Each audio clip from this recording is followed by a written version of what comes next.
దేవునికి స్తోత్రం. యేసుక్రీస్తు ప్రభు కృపా సంఘ ప్రియ సహోదరి సహోదరులకు యూట్యూబ్ ద్వారా వాట్సాప్ ద్వారా దేవుని అమూల్యమైన మాటలు అనుదినం వింటున్న దేవుని బిడ్డలైన మీ అందరికీ మన ప్రభు అయిన యేసుక్రీస్తు వారి పరిశుద్ధ నామంలో శుభాభివందనాలు తెలియజేస్తూ ఉన్నాను. దేవుడు మనకిచ్చిన ఈ చక్కటి తరుణాన్ని బట్టి మరి ఈ దినము మంగళవారం దినము 30వ తారీఖు జూలై నెల 2024 సంవత్సరం దేవుడు మనకిచ్చిన ఈ ఉదయకాల సమయమును బట్టి మరి పరిశుద్ధ గ్రంథము నుండి 53వ కీర్తన 5వ చరణాన్ని చదువుకుని కొద్ది నిమిషాల వాక్యాన్ని ధ్యానించుకుందాం. భయకరణము లేని చోట వారు భయాక్రాంతులైరి, నన్ను ముట్టడి వేయి వారి ఎముకలను దేవుడు చెదరగొట్టి ఉన్నాడు. దేవుడు వారిని ఉపేక్షించెను గనుక నీవు వారిని సిగ్గుపరిచితివి. ప్రార్థన. పరిశుద్ధుడా, ప్రేమమైన మా తండ్రి, వాక్యమైన దేవ, మాతో మాట్లాడి మమ్మలను బలపరచుమని, దినమంతా మీ కాపుదల మమ్మల్ని ఉంచుమని యేసుక్రీస్తు వారి నామంలో ప్రార్థించి వాక్యమును ధ్యానించుచున్నాము తండ్రి, ఆమెన్. ప్రభునందు ప్రియ దేవుని బిడ్లరా, ఈ 53వ కీర్తన మనం చూసినట్లయితే ఇక్కడ 14వ కీర్తన లాగానే మనకి కనబడతా ఉంది. ఎలాగనంటే దేవుడు లేడని చెప్పే బుద్ధిహీనుల గురించి ఇక్కడ తెలియజేస్తూ ఉన్నాడు. దావీదుగా రచించిన 14వ కీర్తన వలనే ఈ కీర్తన కూడా దేవుడు లేడని చెప్పు బుద్ధిహీనుల గురించి తెలియజేస్తూ ఉన్నదండి. రోమపత్రిక 3వ అధ్యాయము 10వ వచనంలో మనం చూసినట్లయితే రోమపత్రిక 3వ అధ్యాయము 10వ వచనంలో కూడా ఇక్కడ మనం గమనిస్తే ఇక్కడ మాటలు చూడండి. ఇందును గూర్చి వ్రాయబడినది ఏమనగా, ఏమంటే 10వ వచనంలో చెప్తున్నటువంటి మాట, ఇందును గూర్చి వ్రాయబడింది ఏంటి అని అంటే 11వ వచనంలో, నీతిమంతుడు లేడు, ఒక్కడనూ లేడు, గ్రహించేవాడు ఎవడను లేడు, దేవుని వెతకేవాడు ఎవడను లేడు. 10-11లో చెప్తున్నటువంటి మాట రోమపత్రిక 3వ అధ్యాయంలో. దేవుని బిడ్డలను గమనించండి. ప్రజలు తమ పాపములను కప్పిపుచ్చుకోవటానికి దేవుడు లేడని చెప్పుచు తమను తామే ఏం చేసుకుంటున్నారంటే మోసగించుకుంటున్నారండి. వెర్రివారు అవుతూ ఉన్నారు. పాపం చేయవారు దేవుని వద్దకు రారు. ఎందుకంటే వెలుగు దగ్గర చీకటి మాత్రం ఉండటానికి ఇష్టపడతారండి. గమనించండి దేవుని బిడ్డలారా. అందుకనే పాపం చేసేవారు దేవుని వద్దకు రారు. అంటే దేవుడు వెలుగై ఉన్నాడు. ఏమండే, పాపంలో ఉన్నవాడు చీకట్లో ఉన్నాడు కనుక వెలుగు దగ్గరికి రావటానికి భయపడతాడని రాడండి. అందుకే పాపమును ప్రేమించటం వలన దేవుడు లేడని చెప్పుచూ బుద్ధిహీనులైపోతున్నారని, దేవుని కృప, క్షమ, ప్రేమలను, రక్షణను తృణీకరించు వారు నిజంగా బుద్ధిహీనులేనండి దేవుని బిడ్డలు. అందుకే బుద్ధిహీనుల మనస్తత్వం 53వ కీర్తనలో 1-5 వచనాల్లో మనకు కనబడతా ఉంది. చూడండి, ఇక్కడ దేవుడు లేడని బుద్ధిహీనులు తమ హృదయములు అనుకొందురు, వారు చెడిపోయిన వారు అసహ్య కార్యములు చేయుదురు, మేలు చేయవాడు ఒక్కడనో లేడు. ఏమంటే మేలు చేసేవాడు ఒక్కడు కూడా లేడు. 2వ వచనంలో, వివేకం కలిగి దేవుని వెతకు వారు కలరేమో అని ఆ దేవుడు ఆకాశం నుండి చూసి నరుల్ని పరిశీలిస్తూ ఉన్నాడండి. పరిశీలిస్తూ ఉన్నాడు. నోవాహు దినాల్లో పరిశీలించాడు. ఏమంటే మరి సొదొమ గొమొర్రా ప్రాంతంలో ప్రజల్ని పరిశీలించాడు.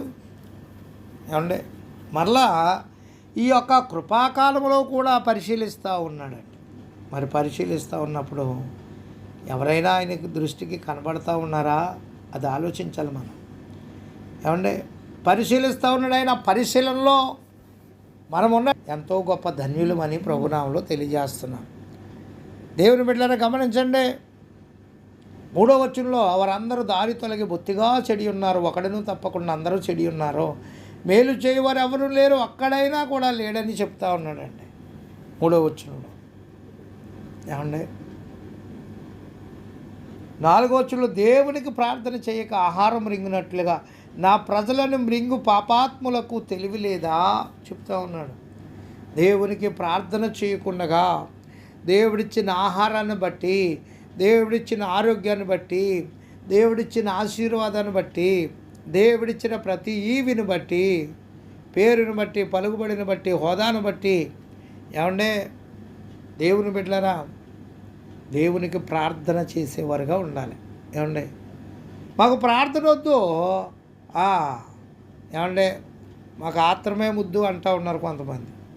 ఆహారం విషయంలోనే ముందుకెళ్తూ ఉన్నారు, కానీ ప్రార్థన విషయంలో ముందుకి ఉండలేదు. అందుకే తెలియపరచాడండి. దేవుని బిడ్డలను గమనించండి. అందుకనే 5వ వచనం అన్నాడు, భయకారణము లేని చోట వారు భయాక్రాంతులైరి, నన్ను ముట్టడి వేయవారి ఎముకలను దేవుడు చెదరగొట్టి అన్నాడు. దేవుడు వారిని ఉపేక్షించను కనుక నీవు వారిని సిగ్గుపరచితివి. ఏమండి, దేవుడు ఉపేక్షించానంటే తగ్గించేసాడండి, వారిని తగ్గించేసాడు కనుక ఏమండి వాళ్ళు ఏం చేశారంటే ఏం చేయబడ్డారు? సిగ్గుపరచబడ్డారు. దేవుని బిడ్డలారా గమనించడం. అందుకే బుద్ధిహీనులు దేవుడు లేడని చెప్పుకుంటారని, అనగా దేవుణ్ణి తృణీకరించాలని, దేవుని మీద నమ్మకం లేని వారు దేవుడు లేడని చెప్పుకోవటానికి కారణము అలా ఏంటంటే చెడిపోయిన జీవితాలు. రెండవది అసహ్యకార్యములు చేయటం. మూడవది మేలు చేయకపోవటం. ఇటువారు దేవుణ్ణి నమ్మలేరండి. దేవుని వెదకని వారు. రెండవది దేవుణ్ణి వెదకనిటువంటి వారు.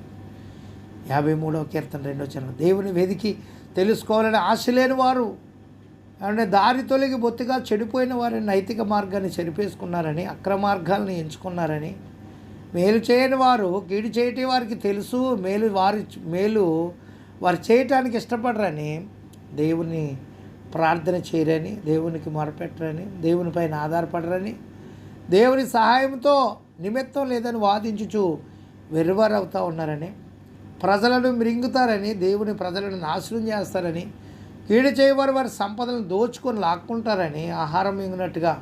ఏమంటే ఎంత సులభమో ప్రజలను మింగడం, అంత సులభమని తెలియపరుస్తూ ఉన్నాడు. దేవుని బిడ్డలను ఇంకా మనం ముందుకెళ్ళినట్లయితే బుద్ధిహీనులకు సంభవించే దుర్గతి చెప్తా ఉన్నాడు. భయాక్రాంతులగుట, ఎముకలు చెదరగొట్టబట్ట, సిగ్గుపరచబట్ట, దేవుని బిడ్డలకి రక్షణ కలగటం, శివుడిలో నుండి దేవుని రక్షణ లభిస్తుందని, శర నుండి విడుదల కలుగుతుందని, సంతోషం ఆనందాలు లభిస్తాయని ఇంకా 6వ వచనంలో తెలియజేస్తూ ఉన్నాడు. సియోనులో నుండి ఇశ్రాయేలునకు రక్షణ కలుగునుగాక. దేవుడు శరలో ఉన్న తన ప్రజలను రప్పించినప్పుడు యాకోబు హర్షించును, ఇశ్రాయేలు సంతోషించును అంటూ ఉన్నాడు. యాకోబు ఏమండి ఒక్కడే సంతోషిస్తాడు, ఇశ్రాయేలు అనగా జనాంగము సంతోషిస్తారని తెలియజేస్తున్నాడు. సియోనులో నుండి ఇశ్రాయేలునకు రక్షణ కలుగుతుందని. సియోను అనగా ఇజ్రాయేలు. ఏమంటే యెరూషలేము పట్టణము దేవుని యొక్క పట్టణము. దేవుని పట్టణములో బిడ్డలు చక్కగా వినయ విధేయతలు కలిగి, భయభక్తులు కలిగి, దేవుని వెతికేవారుగా ఉంటే, దేవుని ప్రజలైన వారందరూ కూడా దేవుని వెతికేవారుగా ఉంటే రక్షణ కలిగించువాడై ఉన్నాడు ఆయన. ఏమంటే శరలో ఉన్నా, ఎక్కడ ఉన్నా దేవుని వెతుకుతూ ఉంటే శరలో ఉన్నటువంటి సేవకులను కూడా దేవుడు విడిపించలేదా? ఏమంటే బంధకాల్లో ఉన్నటువంటి వారిని ఏమంటే దేవుని యొక్క దూతను పంపి తాళాలన్నీ బద్దలుగొట్టి మరి బయటికి రప్పించాడు. అంతేకాకుండా సరసాల్లో ఉన్నటువంటి సేవకుల నిమిత్తం ప్రార్థించగా భూకంపాన్ని కలిగించి ఏమంటే తాళాలన్నీ బద్దలుగొట్టి అన్నీ విడిపోయి సేవకులు బయటకు వచ్చే రీతిగా దేవుడు చేశాడు. అంతేకాకుండా మరి దేవుని సేవకుల విషయంలో మరి వారు చేస్తున్నటువంటి పరిచర్య విషయంలో అన్నింటిలో కూడా సంఘమంతా ప్రార్థించినప్పుడు సేవకులను ఎంతగానో బలమైన పనిముట్లుగా దేవాతి దేవుడు వాడుకుంటూ ఉన్నాడు.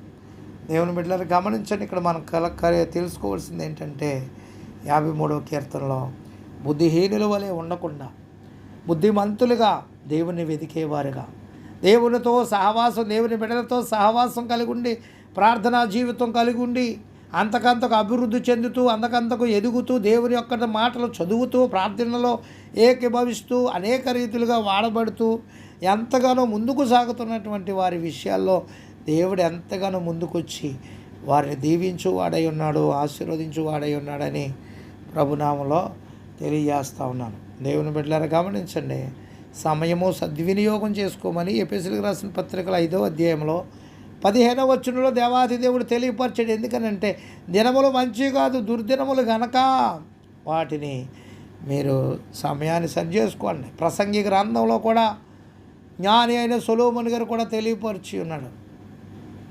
నీ యొక్క దుర్దినములు రాకముందే, వీటి అంతు నాకు సంతోషం లేదని చెప్పు దినములు రాకముందే నీ సృష్టికర్తను స్మరణకు తెచ్చుకో అని దేవాతి దేవుడు జ్ఞాని అయిన సొలొమోను గారి ద్వారా రాయించి ఉన్నాడు. దేవుని బిడ్డలారా, ఆ రీతిగా బుద్ధిహీనుల వలె కాకుండా బుద్ధిమంతుల వలె ఉండి, దేవునికి ఇష్టమైనటువంటి వారిగా ఉండి, దేవుడిచ్చే ఆశీర్వాదాలు మనం పొందుకోవాలని ప్రభునామంలో తెలియజేస్తూ ఈ మాటలు ముగిస్తా ఉన్నాను. దేవుడి కొద్ది మాటలు మన వెనుకిడిలో దీవించునుగాక. తండ్రి కుమార పరిశుద్ధాత్మ త్రియేక దేవుని దీవెన మనందరికీ తోడయుండి కాపాడునుగాక. ప్రభు పనిలో మీ ఆత్మీయ సహోదరుడు పాస్టర్ ఎలీషా రాజు మస్కట్ నుండి. God bless you all.